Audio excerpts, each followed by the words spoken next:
What's going on, everyone? Welcome to another podcast edition of Athletes Wisdom, where here we talk about business, marketing, and how to build your business and brand as a college athlete.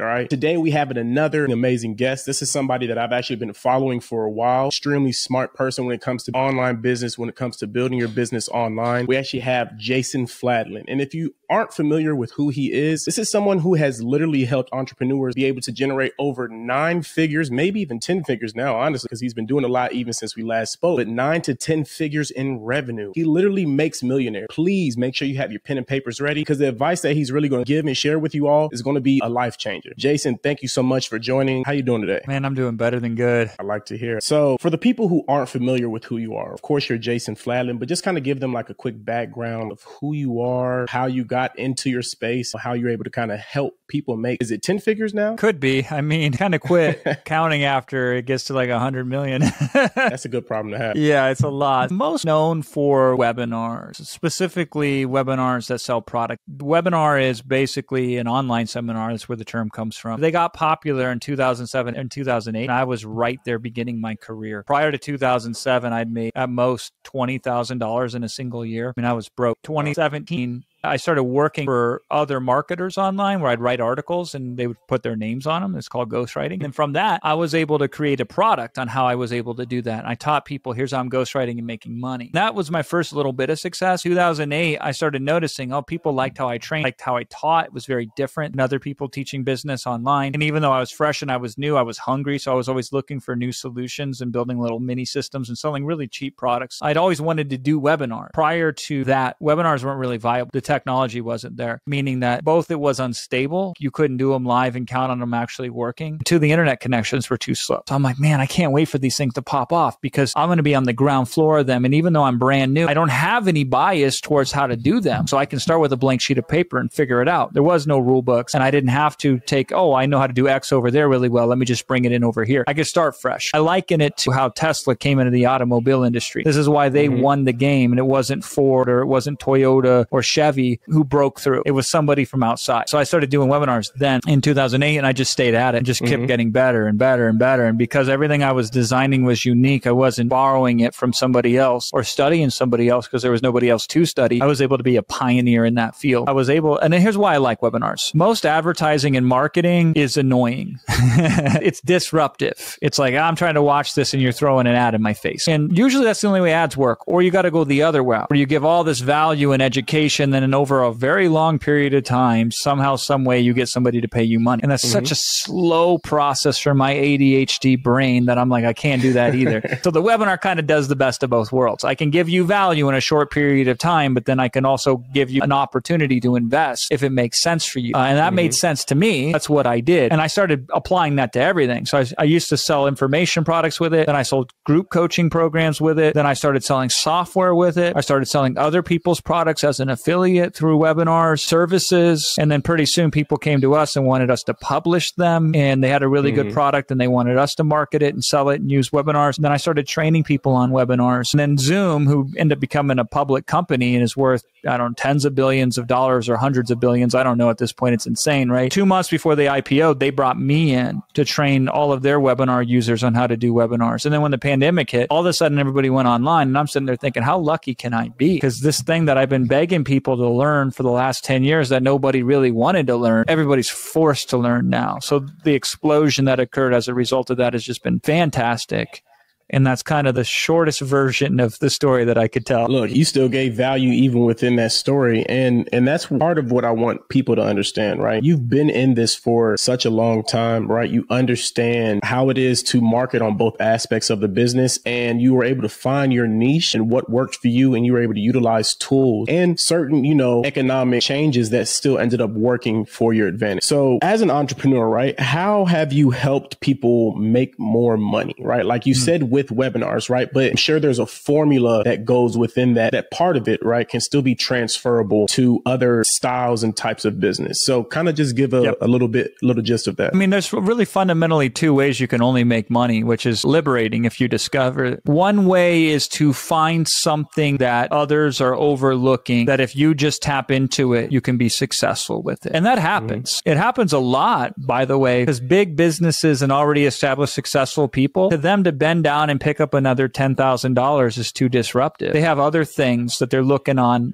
big picture stuff here. So they're stepping over massive opportunities. And then the rest of the market copycats them. They say, well, so-and-so is doing X. I'm going to be like so-and-so because they're the successful person. I'm going to model them. They step over the opportunity as well. It's amazing how many opportunities are just left wide open. If anybody who's even average steps into that opportunity, they can give it above average result. Now, the challenge with that is 9 out of 10 times, there's a reason why people are neglecting that opportunity. There's just no juice in the squeeze of it. One time out of 10, it can be the massive next big thing. That's one of the ways that you can look at it. We help customers with that. Our mission is to find these neglected or overlooked opportunities. You can take average people and get above average results. The metaphor I give for that is, if I want to make you better at poker, there's 1 or 2 ways we go about doing it. I teach you game theory, how to bluff, how to calculate the odds. That's hard. Get you on tables where people just suck at poker, but they bet lots of money and then you win. That's easy. Right? Trying to figure that out. That's the idea of how do we not make you better, but get you a better result. Now, that's usually not going to work. Some of that can work, but that's where we start. The other way, though, is we find what is the position you can take that can give you the best advantage.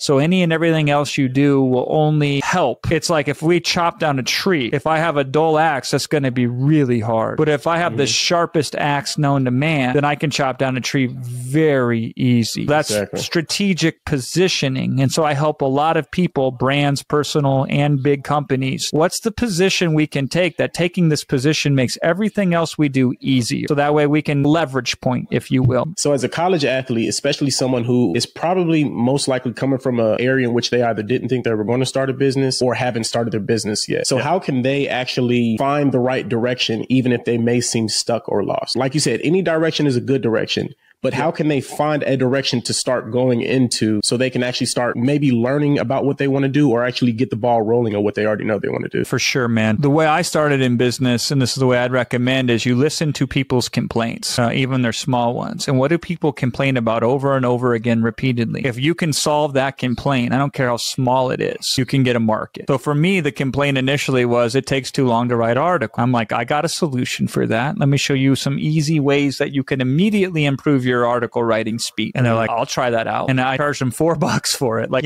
couch cushion money. And so that's how I was able to test an idea very fast. That's the key here, is the moment we see something, to test the ability of, can we have a positive impact or not on a market? That's where you want to go toward. And I don't care, again, how small it is. Maybe they won't pay you for it at first, and that is totally okay. You got a premise. I think I can help this person in this way. Can I actually do it? Let's find out. If I can't, but nobody gets harmed in the process, that's information. That's good to know. If I can, fantastic, because we can either add to it or package it up as is and start to go out there and start winning money and gaining experience simultaneously. People think you got to have it all in order. Like my first product I ever launched, I didn't have a logo. I didn't have a label. I didn't have a design for it. I didn't even have a web page. I posted the advertisement on a classified section of an internet forum. I mean, we're talking down and dirty, right? You just got to have something that somebody can say yes or no to. This is an example I always tell my clients. Like, say you had a Mona Lisa. Doesn't matter if she's in the art museum or if she's in a warehouse in a dark corner. She's still the Mona Lisa. So the Mona Lisa in this metaphor is something you can do to make somebody else's life better. Yeah, you're not going to put it in the museum yet. Yeah, it's not going to have a beautiful frame around it. It's not going to be staged with all the lighting. That'll come later, right? If it's in a brown paper bag right now and you're sliding it across the table, if what's inside of that is helpful, that's where you start. The idea is you got to help somebody immediately right away, and you do that at the expense of everything else. And the sooner you can do that, the better. And if you do that, you document that. And then if you can do it with 1, can you do it with 3? If you can do it with 3, then you could probably do it with 10. If you can do it with 10, then you can do it with a whole market. And the difference is very little, but the financial impact can be very large. So what would be, especially for college athletes in this NIL spotlight, right? Because I feel like they have a certain advantage of being able to get more upfront capital than maybe some other business owner might have. So what would be a good way for college athletes now to start using the NIL spotlight to obtain capital to grow and start their business? Yeah, be very careful with it. I see people substitute resourcefulness with resources. And if I had to choose between the two, I'd rather be resourceful than have a lot of resources, because resourcefulness will create resources, but it usually doesn't work the other way around. So even if you have the money, I would be very cautious to spend any of it other than the least amount of it possible. And I would try to spend it after I've proven demand. So to go back to the Apple example, what Jobs did that was really genius is they made a deal. Their first big success was they made a deal with the store. And they said, if we designed X, would you commit to this many orders of it? And after they got the commitment of the contract, did they go and design it? And that's where they started. And so get a committed client in hand first that says, I will pay you X number of dollars. And then if you have to take money and invest in it to get the result quicker, sooner, or to get it at all, then that's smart. Then that's how you would use capital in that instance. So secure the money first that could come into you, so it's there, and then disperse the capital. Other than that, disperse as little of it as possible. In fact, and I'm totally biased here, this is like asking a barber if you need a haircut, right? I think if you spend any money, you spend it on education. You buy the books, and they can be $10 damn books. And if that's too much, go to the library, right? Spend the money on education and on information that can empower you, and so you can learn more to be resourceful. What would be a good way for somebody, for a college athlete who maybe they don't know where to find a mentor in their industry, right? What would be a way for them to actually maybe find one or reach out to one in some kind of way? Yeah, you want to look at somebody who has been there and done that, what you're trying to accomplish. And you want to find somebody who doesn't have an agenda, meaning that maybe they're retired, maybe they're just eager to see the next guy get over. They're not going to use and exploit you, because that happens a lot, unfortunately, right? So you got to be aware of these things. And then you got to earn the right to be mentored by them. So it can't just expect it or be entitled that somebody out there's waiting around to help you out, right? So you have to earn the right to be somebody that they would bet on, to put their valuable time into. And so you should look at and consider and have a list of potential people that you would love to have be mentored by. And then you should be relentless in how can I help them, or how can I understand them and what they want. So then they would be happy to reciprocate, because I mentor some guys, right? So what are some ways that you have learned from a mentor that is helpful in your business? And what are some ways that you have mentored someone that has helped them in their business? Yeah. So my first mentor told me, he goes, it really takes 20 years to be a true master at something. And he says, your goal is to figure out how to do it in 5. And so that really set me off. That electrified me. I was like, okay, how do I take it? It's a 5-year journey now, which is a long journey, but it ain't 20. And how do I get 20 years of experience in 5? And that was really powerful for me. And then with one of the clients that I mentor right now, he's a young guy named Kyle. I have to constantly remind him that I don't have all the answers. And that's reassuring for him, because in his mind, he's got to have all the answers. And he looks to me because he thinks I have all the answers. So the best thing I can do for Kyle is show him how messed up my life is in how many ways. And that just because I'm really good at this one thing doesn't mean that I don't struggle and have all sorts of challenges and have issues myself with confidence and second guessing. And I have the same problems he does. I just manage them a little bit differently. It's very synonymous, and you learn a lot of the same things in sports that apply to business. What are some of those key things that these athletes essentially already know they may not think is important, but is when it comes to business? Discipline and consistency. You show up every day, and that's the consistency portion. In business, 80% of winning is showing up. You win more through attrition than you do through excellence, meaning everybody else quits and you're the only one left, right? That's how most businesses won, just being the last person to quit. So you have the consistency already in you, and then you have the dedication, the discipline. You've learned skills such as goal setting. You've learned the importance of fundamentals, for example. You've had coaches. Most of them probably weren't that great, but a few of them you probably remember and say, oh my God, they changed my life, right? The big gap that you have to bridge is business is a mental sport. So there's a lot of differences than you do in a physical sport, but you can still invest the same mental attitudes that made you successful in sports. Because even in sports, it's mostly a mental game at the end of the day, right? What do we learn mentally that allowed us to perform in sports and show up? And how can we invest that same mental attitude in our business? The only difference there, and this is the hard one, this is the hardest one of all, is everything in sports can be very easily measured and often is measured, like shots taken, attempts made, percentages, in baseball, it gets insane, right? Analytical. You have all these metrics. And then in business, like when you're starting, you have zero metrics. You have nothing. So you have to make metrics. Sports, by the way, you're generally playing team sports. I was a wrestler. So even a wrestling team, we did have a team, but at the end of the day, it was you and another person and a referee on the mat, right? But generally, you have the support system when you're playing sports. You do not have that in business when you're starting out. Not really. So you either got to find a way to get one, which is hard to do, or you got to learn how to rely on yourself and not have a whole team and a whole set of coaches and an athletic trainer, right?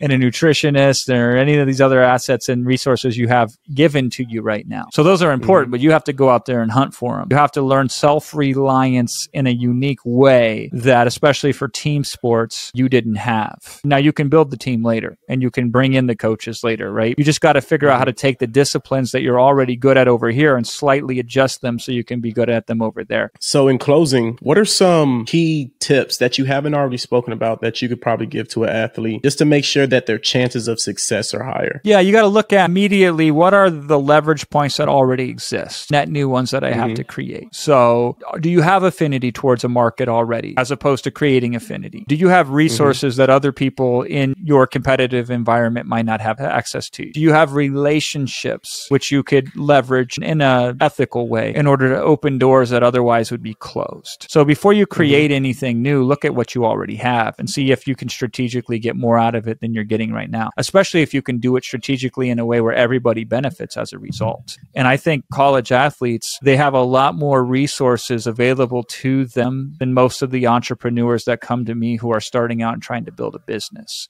Now, maybe you have less time than those entrepreneurs, so I totally get that. But I believe you probably, might be hard for you to believe right now, but I bet you have more resources already available to you than most people do. It's just that I guarantee you most athletes are not using those resources. Exactly. And that could be the coaches, mentors you have, people on your team, the departments and things that they have within your school, right? Like I hear all the time that they're, think about it like this, a perfect way to show and prove that college athletes don't utilize all the tools available to them. How many of you all go to your office hours for your professor, especially in the class that you're, whether you're doing good in the class or not good in the class, right? That's a perfect example. And obviously might be some that say I go all the time, but let's be real, most people don't. So that's just an example of there are resources, tools, and opportunities that are available to you that you might not know about or that you simply don't take advantage of. And that just kind of ties back into your biggest disadvantage is what you don't know and what you don't utilize. I mean, just think alumni, right? So it's say you want to start a business and you want to pick the brains of somebody who's been successful.